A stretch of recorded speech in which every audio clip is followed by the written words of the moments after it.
سلام تخطاتلتنا الشانل كما يكنيكم لومون كلنا تقمنا رسته قريب لخو نايلو مارس تمرتنا بزعبا حدا جنيا حمام ياخد كون سادمة تهكيت ياتبع تهكيت متشم كاب استفلاليو قعزو عوات كاب استفلاليو صبوق نقرات اب هيوتنا نقدميت كسدونا زخولو نقرات زترفنا حدا ازيو برتع جمديو محلخانا يتهكيت رحيزكا زخونا نقر كتقبراي تخلنيخا اتزقادة كتبلع كستون اي تخلنيخا سلازي تهكيت ابتزلع على درجاناتو كبتح كله ازيو حدا جنياي زخوون منال بات ناي تهكيت صبوق كهلي خيلي انتبال ناي تهكيت صبوق نقر يهلو زبلا انا نفسخا نخي تطفق سلا تهكي اي تقبرونيخا بزخوني تهكيت حدا ازيو حدا جنيا حمام سلازخوني لومي تهكيت جنتيلنا هنرينا انتهي تهكيت زبحال بخمي مت حدا جزء هكيا سلازخونا تراي كونان ايو زين فتس زي خنا استوعب لنا هكوي سلازخون كاي كون كان علامات كذا يتبصحهم زلخا سلازنا يلوم تمرتنا انتهي مالت نتهكيت زبركتو نبتات زين استوعب لهم كنرينا كالاي دما كمي غيرنا دما نوغدوم كمي غيرنا علاماتاتنا شتوتاتنا نهرم كنرينا مو هيا نبتا تمرتي كسام موداتا تتخاتاتلكما بزح طقم زلوا تمرتي هذه So نايلو مارس تمرتنا 5 proven techniques to stop laziness حمشت عقدست مخرطات ويت مبات نتهكيت نوجدو لمن قديات بالمو قطع نابتا قداميتي Why are you lazy؟ سلمنتاي إخي وي سلمنتايخا هكوي تخون زلخا ويت هكيت تخون زلخي زبل أقداسي قد من أبتكيت كما يجيرنا عليو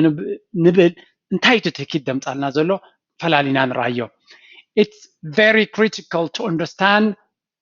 why you are not achieving your goals. سلمنتاي أبتسخا زحنتت كايو بلان أي تبصحن زلخا علاماتاتك أي تهرمو من زلخا سلمنتاي كردعكا كخلالو تهكيت دبدوب ملتيو بنتسل كنريخ نكلالنا it may be nothing to do with being lazy. تهكيت يا أتريف إنه نبلا زلنا من هالبات مسو زي تحاحس كون غلي سلازي أنا تصيرنا نرايو نأبنت علاماتاتنا نخين بصح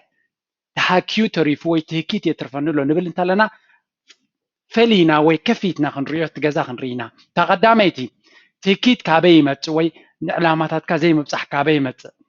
setting too big goals or too complicated goals العمخا وي تسخحن كازا لها مدب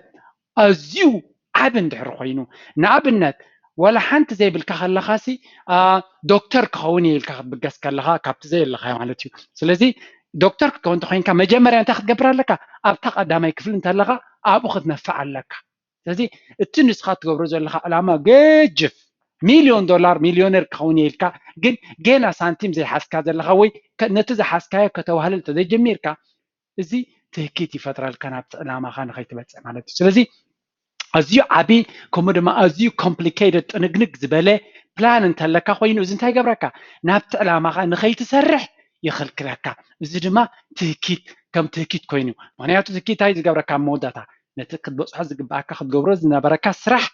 كم زيت سرح هاي قبركا which means complicated علامة ده غيركا ويكا أزيو complex زغونا نقر ده ريسكا لغا قمت نخي توسد نيشتي نقر ونخي تقبري عنك فكاس لو زلو تهكيت حدا ملك ناتو زيو كالاي seeking perfection نحدا نقر كتقبرن تخينكا بزي جيجا أزيو بلوس نقر كتقبر مفتحان نعبنا زي فيديو زيا perfect تخقبرا أنت زي حسن تايم قبر كوانتين تايم عروح مسلكو اسكا قمتو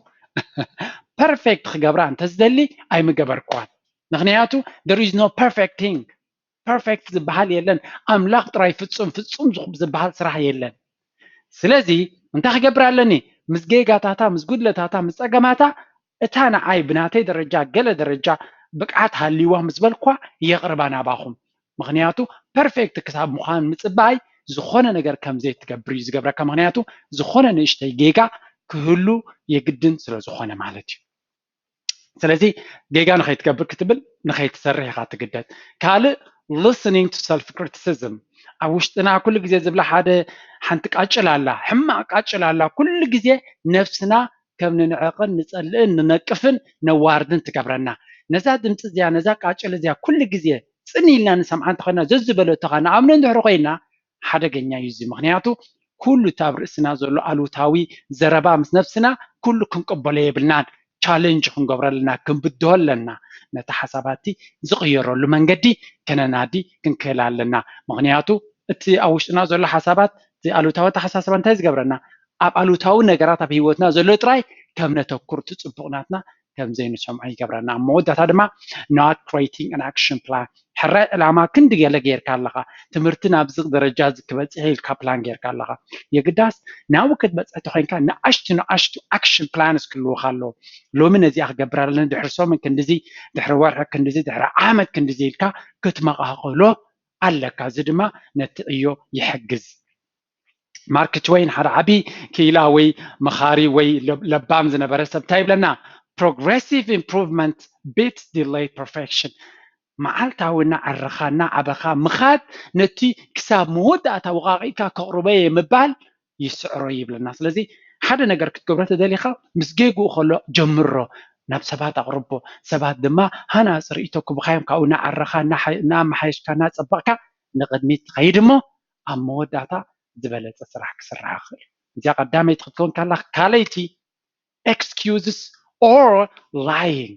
ታይዙ ከዓ ኩሉ ግዜ ትኪት ዝገብረልና ነቲ ዘሎ ነገር ከም ዘሎ ዘይምቕባል ማለት እዩ ንኣብነት ስራሕካ ዕዮ ገዛ እንተዘይሰርሕካ ከምዚ ስለ ዝኾንክ ናብዚ ስለ ዝተለኣኽኩ ስድራ ስለ ዝደወልኩ nothing this is all excuses ኩሉ ምክንያት እዩ ቅቡል ድማ ኣይኮነን ስለዚ ንነፍስኻ ኢኻ ትሕሱን ትጥብርን ዘለኻ እምበር መልሲ ኮንካን ትረክብ ዘለኻ እቲ መልሲ እንታይ ነይሩ ዕዮ ገዛ ክስራሕ ነይርዎ እዛ ቪድዮ ክትስማዕ ነይርዋ ስለዚ ሓደ ትህኩይ ሰብ ነዛ ቪድዮ ክሪኣ ከለ ክላስ ኢሉ እንታይ ናይ ቁም ነገር ሃልይዎሚ ገለ እዩ ዝብል ንምንታይ እቲ ሕማምንቲ ክፍውሶ ስለ ዘይደሊ ማለት እዩ So don't make excuses for why you weren't able to get things done. Try to break the cycle of laziness. ስለዚ እቲ ነገራት ኣብ ዘይፍፀመሉ ዕላማ ኣብ ዘይህረመሉ ሓላፍነት ወሲድካ ስለምንታይ ህኩይ ስለ ዝኾንክ ስለ ዝተሃከኹ የኢልካ ክትዕርዮ ፈትን ብኸመይ ክዕርዮ ይኽእል ክትብል ኣለካ ኣክንድኡ ግን መዓት ምክንያታት ከም ስለ ዝኾነ ከም ስለ ዝኾንከ ቀምሻ ደይ ስለ ዝዓንቀፈኒ ሽዑ ድማ ስለ ዝደገመኒ ድሕሪ ኢልካ nothing is going to be done. Quality, take ownership of it and feel the sting and feel the sting if you may. ማለት እዩ or if you must. ማለት እዩ እዚ ነቲ ዘይተሰርሐ እዮ ሙሉእ ሓላፍነት ወሲድካ ብዘይገድስ እንታይ ምክንያት ነይሩ እቲ ስራሕ ኣይተሰርሐን ሓላፍነት ወስደልየ ትህኪት ድማ እዩ ኢልና ንብል ምክንያቱ ትህኪት እንታይ ክኸውን ይኽእል ኢልና ሓደ ሌላ ዓቕምና ፕላን ምግባር ገለ መለ ተብላዓል ጠቂሰ ዘለኹ ስለዚ ኩሉ ግዜ ሓላፍነት ዝወስድ ሰብ ካብ ትህኪት ንክወፅእ ዝለዓለ ሓገዝን ዕድልን ኣለዎ ማለት እዩ whatever you do don't blame other people ዝኾነ ይኹን ዘጋጥም ዘሎ ኣብ ሂወትካ ንሰባት ነቐፌታ ንሰባት ወንጀል ኣይትሃብ take full responsibility ምክንያቱ ሓደ ነገር ስለ ዘይሰርሐ ናባኻ ወሰዶ እቲ ሓላፍነት ስለምንታይ ይጠቕመካ እሱ ናባኻ እንተወሲድካ ሓላፍነት ክትቅይር ትኽእል ነፍስኻ ክትቅይራ ዝቐለለ እዩ ንሰባት ክትቅይሮም ግን ዝኸበደ እዩ ስለዚ ነፍስኻ ሓላፍነት ምውሳድ ነገራት ቀይርካ ናብ ዝለዓለ ዓወት ንክትበፅሕ ሓጋዚ ስለ ዝኾነ ስለዚ don't blame others so change the things in your life so that other things will change for you accept that you are lazy and that maybe things could be better for you if you get out of your way እንታይ ማለት እዩ ሓደ ግዜ ህኩይ እንተለኻ ህኩየት ትህኪት ኣለኒ ኢልና acknowledge ወይ accept ክንገብር ኣለና ምክንያቱ እንተተቐቢልና ኢና ክንዕርዮ ንኽእል ሓደ ሰብ ሕማሙ እንተዘይተቐቢልዎ ክዕርዮ ኣይክእልን እዩ ስለዚ ትህኪት ኣለኒ ግን ክዕረ ዝኽእል እዩ እዚኣ ትማል ከም ዝገበርኳ ትህኪት እያ ነይራ ኢልና ሓላፍነት ወሲድና ኣብ ምዕራያ ንበገስ ሳልሳይ ትህኪት ዘምፃልና እንታይ እዩ ትህኪት ኢልና ንድብድቦ ዳ እምበር ሳልሳይ ምክንያት ናቱ distractions ወይ ከዓ ካብቲ ንስኻ ሓሲብካ ዘለኻ ዘመዛብለካ ወይ ናብ ካልእ ክወስደካ ዝኽእል ማለት እዩ ቀዳመይቲ ኣብዚ ግዜ እዚ ብዝተፈላለየ ሪሰርች ከም ዝተረጋገፀ ቀዳማይ ዲስትራክሽን ወይ ካብ ዕላማና ዝኣልየና መኻልፍ ዝኾነና እንተሎ እንታይ እዩ that is telephone እዚኣ ቴሌፎን እዚኣ ቀዳመይቲ ጠንቂ ናይ restrictions ናይ distractions እንታይ ብለና ኣሎ having your phone around even if it's powered off or fully ignored reduce available cognitive capacity leading to the brain drains of raw ማለት እዩ تايبلنا له تليفونكا ولا سويتش اوف كوينا خلا كمون ignore ገይረያ ኣለኹ ናበልካ ኣብ ጥቃኻ ምህላዋ ጥራይሲ ኢሎሞ ነቲ ኮግኒቲቭ ናይ ሓንጎልና ናይ ምሕሳብን ናይ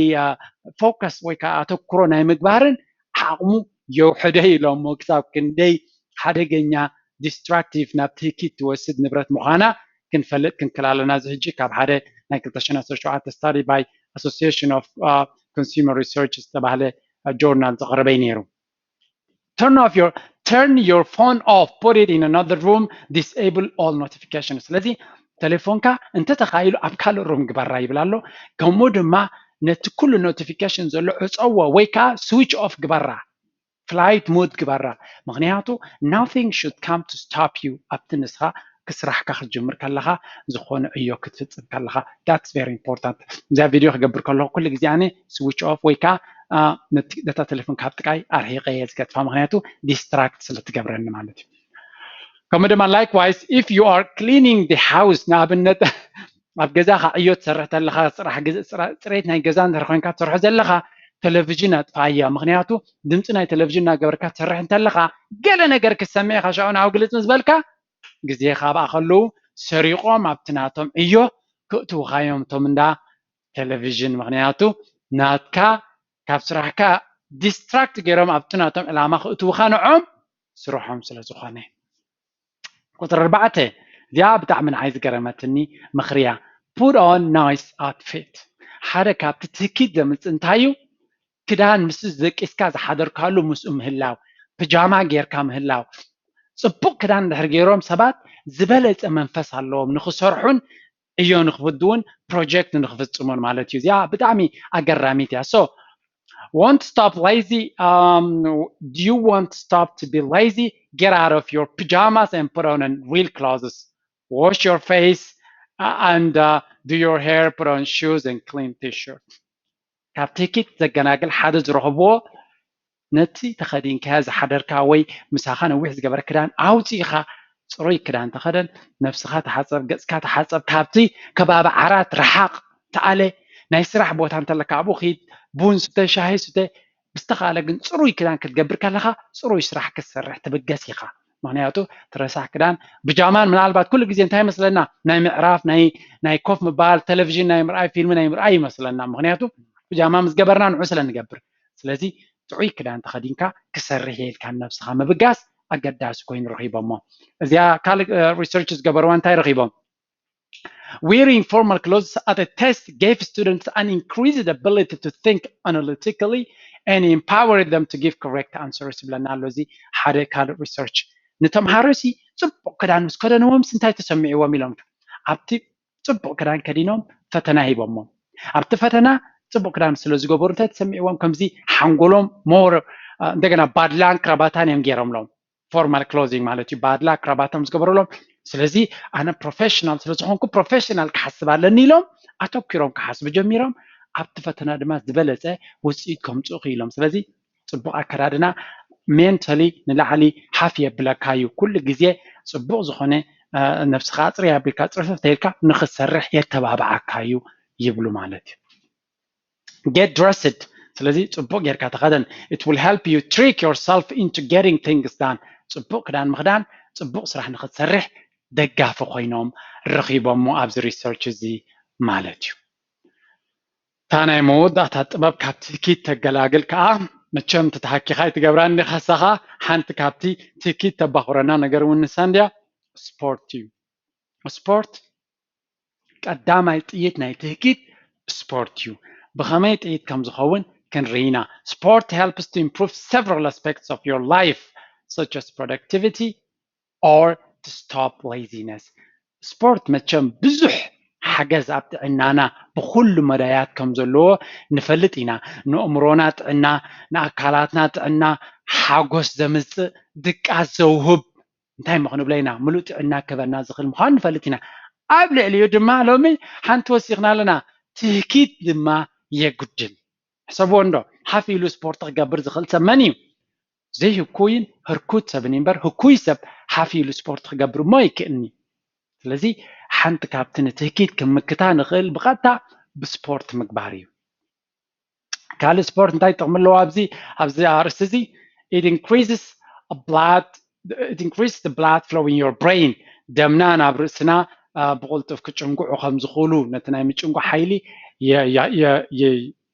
يبرتعو مالت دم كتشنقو حقول انتايو مقبنا باكالاتنا يخيدن ترسع نقرات ما يوردن مالت هنا دم كتشنقو ونيات بدميتي ننا أكالاتنا زدلي نقرات انكساقس so this helps زمن كساقس نايدم بحنقولنا it helps to sharpen your awareness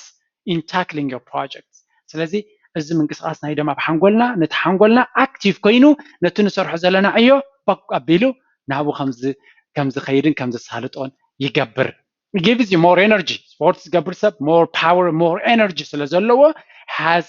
more will to work ትናትካ ናይ ምስራሕ ድሌትን ዓቕምን ድማ ይዓቢ ሓይልኻን ትናትካ ሙቐት ኢና ኤነርጂ እንታይ ኢና ንብሎ ኤነርጂ let's call it energy ትናትካ ኤነርጂ level ስለ ዝዓቢ ብስፖርት ስራሕ ንምፍፃም ዘሎ ተኽእሎ ድማ ይዓቢ ሓንቲ ከነስተውዕለላ ዘለና ለቦዋ ኣብዚኣ እንታይ እያ ስፖርት ሎሚ ክንጅምር እንተኮይና ወይ ገዲፍናያ ነርና ናብኡ ንምለስ ዘለና እንታይ ጌጋ ይርኢ ብዙሕ ግዜ ወላ እዞም ነዚ ኣርቲክል ፀሓፉን ዝሓበሩና ማለት እዩ ኣብ ሓደ መዓልትስ ናይ ማራቶን ጎያይ ክትከውን ትፍትን ወይ ኣብ ሓደ መዓልቲ ማይክል ታይሰን ክትከውን ትፍትን no that's wrong ጌጋ እዩ ዝኾነ ነገር ክትጅምር ከለኻ ብዝነኣሰ ክትጅምር ኣለካ ምክንያቱ ብዙሕ ጥቕሚ ኣለዎ ብንእሽተይ ክትጅምር ከለኻ number 1 እቲ ንእሽተይ ክትገብር ከለኻ ንፅባሒቱ ልዕልዩ ክትውስኽ ከለኻ ሞቲቬት ይገብረካ ኦኬ ናይ ንኣብነት ስፖርት ተጀሚርካ ብ5 ደቂቕ ጀምር 5 ደቂቕ ግበር 5 دقيقة እንድሕር ጌርካ ንፅባሒቱ 6 ደቂቕ ትገብር ከለኻ ኦ ንላዕሊ ገፀይ ከይደ ንኽትብል ይሕግዘካ ክሳብ ካልኣይ ኣየሰልችወካን ኣብ ሓደ መዓልቲ ነዊሕ እንድሕር ከይድካ ንኣብነት ነዊሕ ኣብ ሓደ መዓልቲ ንእሽተይ ጎይኻ ክትመፅእ ዝግባእካ 2 ኪሎ ሜትር ወይ 6 ኪሎ ሜትር እንተጎይኻ እንታይ ክትገብር ኢኻ ንፅባሒቱ ትማሊ 6 ኪሎ ሜትር ጎየ ሕጂ ክዕርፍ እየ ክትብል ኢኻ ድሕሪኡ ኣብ ሶምን ሓንቲ ግዜ ኣኽለኒ 6 ስለ ዝጎይኹ ክትብል ኢኻ ድሕሪኡ ኻ መንኩ ጎየ እዩ ክመፅእ ስለዚ ንእሽተይን ዝደጋገምን ማርክ ትዌይን ኢለና ቀፃሊ ዝደጋገም እዩ ትዝበለፀ ዓወት ከምፃልና ዝኽእል ዋላ ንእሽተይ እንተኾነ ማለት እዩ ስለዚ ንእሽተይ ዝደጋገም ዓመል ናይ ስፖርት ከነማዕብል ኣለና ኣብ ከክልተ መዓልቲ ድዩ ኣብ ሓደ መዓልቲ ድዩ ዋላ 5 ደቂቕ ሓፍኮፍ ጥራይ እንድሕር ኢልና that's a big deal ሓንቲ ዓይነት ስፖርት ንኣካላትና ተንቀሳቐሳ ካብቲ ናይ ትኪት ሕማም ከተጥሕነና ትኽእል እያ ይብል ናይ ሎሚ ትምህርቲ ቶም ንመጀመርያ ኣብዚ ቻነል ጂ ድራር መፂኹም ዘለኹም ኳብ ድሓን መፅኣኹም ሽመይ ጆርጆ ድራር ይበሃል ኣብዚ ቻነል እዚ ብዙሕ ነተሓሳስባና ብኩሉ ፅላት ክዕብየና ዝኽእል ብፍላይ ድማ ኣተሓሳስባና ናብ ሕጉስ ህይወት ከመይ ጌርና ንዕወት ከመይ ጌርና ርዲኢትና ነስፍሕ ብኸመይ ንምሃር ብኸመይ ንምዕብል ብኸመይ ነዚ ሓድሽ መድረኽ ናይ ህይወትና ንገጥሞ ከምኡ ድማ ከመይ ጌርና ቁጠባዊ ዕብየት ነምፅእ ዝተፈላለየ ዓውዲ ትምህርትታት ኣለኩም ኣትኹም ተምሃሩ ክጠቕመኩም ይኽእል እዩ ድማ እየ ዝብል ከም ወትሩ እቶም እናተምሃርኩም ናብዚ ቻነል ተዓብዩ ዘለኹም ፅቡቅ ገበርኩም ቀፅልዎ ኩልና ኢና ንዓቢ ዘለና ንዓይ ድማ ከም ወትሩ ካብዛ ናይ ሎሚ ትምህርቲ ብዛዕባ ትኪት ዘለኩም ሓበሬታ ድዩ ዝጎደለ ዝበልኩሞ ድዩ ከምኡ ድማ ናትኩም ትዕዝብቲ ከምኡ እውን ንዓይ ምትብባዕ ኣብ ኮሜንት ተፅሒፍኩም ኣዝዩ ደስ ይብለኒ የተባብዓኒ ከምኡ ድማ ህኩያት ወይ ናይ ትኪት ፀገም ዘጋጥሞም ሰባት ኣለዉ ሼር ግበሩሎም ንዖም እውን ክትሕግዞም ትኽእል ኢለ ስለ ዝግምት ናይ ሎሚ ቪድዮ ኣብ ዝተወዲኣላ ኣብ ካልእ ክሳብ ንራኸብ ድሓን ኩኑ ቻው